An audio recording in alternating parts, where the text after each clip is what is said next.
Olá, gente! Vamos então a mais um dia da nossa semana sobre tumores do sistema nervoso central no nosso preparatório para o TEOC 2023. Hoje eu vou abordar o tema pseudoprogressão, que é um tema que já caiu na prova e que é muito importante a gente ter, inclusive, para a prática clínica. A pseudoprogressão, ela surge no contexto de um paciente que já foi tratado previamente com radioterapia e ou quimioterapia, a temozolomida. A pseudoprogressão, então, é uma condição em que nós temos uma nova imagem ou um aumento de uma imagem prévia, sem caracterizar um aumento tumoral. Essa área, ela geralmente é resolvida ou ela reduz sem nenhum tratamento. Nessa condição da pseudoprogressão, o paciente ele não tem uma piora neurológica. Claro que pode ter uma condição pontual associada, como por exemplo, uma convulsão associada ao edema, ou mesmo um novo achado ali neurológico. Mas, em geral, o paciente ele não tem uma piora neurológica. E é muito importante a gente trazer esses conceitos porque eles são cobrados na prova. A gente sabe que a ressonância com espectroscopia e perfusão é o melhor método justamente para a gente avaliar aquela nova área, uma área que aumentou, ver como é que tá os achados de espectroscopia e perfusão para então fazer uma melhor definição. Se trata-se de uma pseudoprogressão, ou seja, não é uma área de crescimento tumoral ou de uma progressão verdadeira em que eu tenho um crescimento tumoral. Vamos ver como esse tema então foi abordado nas questões. Nessa primeira questão, ele vai falar então de um paciente que foi tratado com radioterapia e temozolomida combinadas entre junho a agosto de 2018. Em setembro de 2018, o paciente iniciou o temodal de manutenção, cursos mensais de 5 dias, com plano de completar 6 ciclos em março de 2019. Na ressonância de controle, em setembro, notava-se o aparecimento de captação na lesão do centro semioval não operada.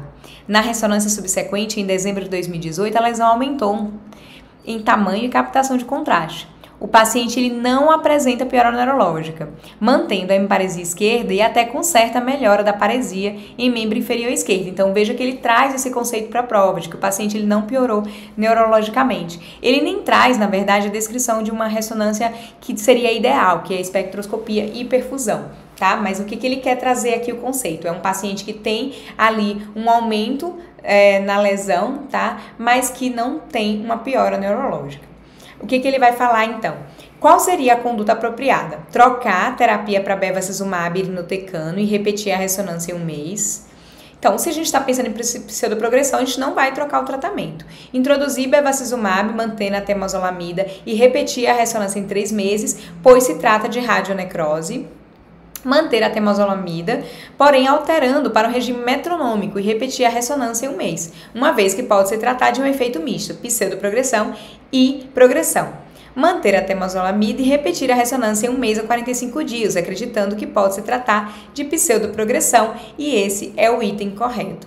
A gente sabe que uma das formas da gente reduzir a área de edema é o uso do corticoide. Para aqueles pacientes refratários, a gente pode sim fazer uso do bevacizumab, mas não como uma terapia modificadora da doença, porque a gente sabe que a gente está diante, quando a gente fala de pseudoprogressão, não de um aumento tumoral, mas de uma nova área ali de edema que sem um aumento da doença, que é esse o conceito então da pseudoprogressão.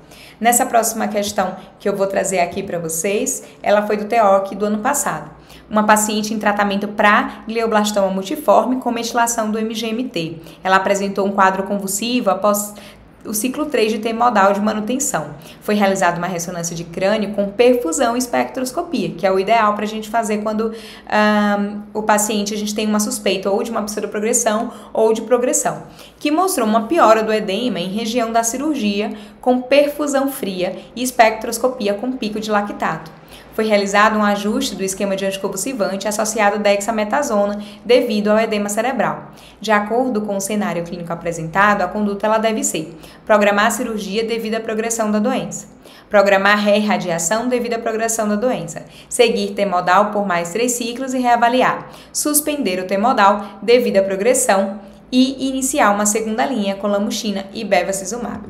Vejam só que essa questão ela vai então trazer alguns conceitos da pseudoprogressão que estão associados à perfusão e à espectroscopia. Ela vai falar na questão que o tumor ele tem uma perfusão fria e a gente sabe que o tumor em si, a progressão, ela tem uma perfusão quente, porque isso está associado à atividade ali celular. Então, se eu tenho uma área fria, é uma área que está uma atividade celular menor, uma perfusão reduzida. Então, me faz pensar em pseudoprogressão e não em progressão tumoral. E quando eu falo em pico de lactato, o pico de lactato, ele é comum na pseudoprogressão porque o lactato ele está associado a uma atividade anaeróbia das células, né, que acontece justamente nessas áreas de necrose. Então, nessa questão também a gente tinha ali uma questão de pseudoprogressão. Então, diante de uma pseudoprogressão, eu tenho que seguir o T-modal por mais 3 ciclos e reavaliar, tá? Então, não trocar o tratamento. Então, esse era o conceito de pseudoprogressão. A gente se vê aí nos próximos vídeos do preparatório do TEOC.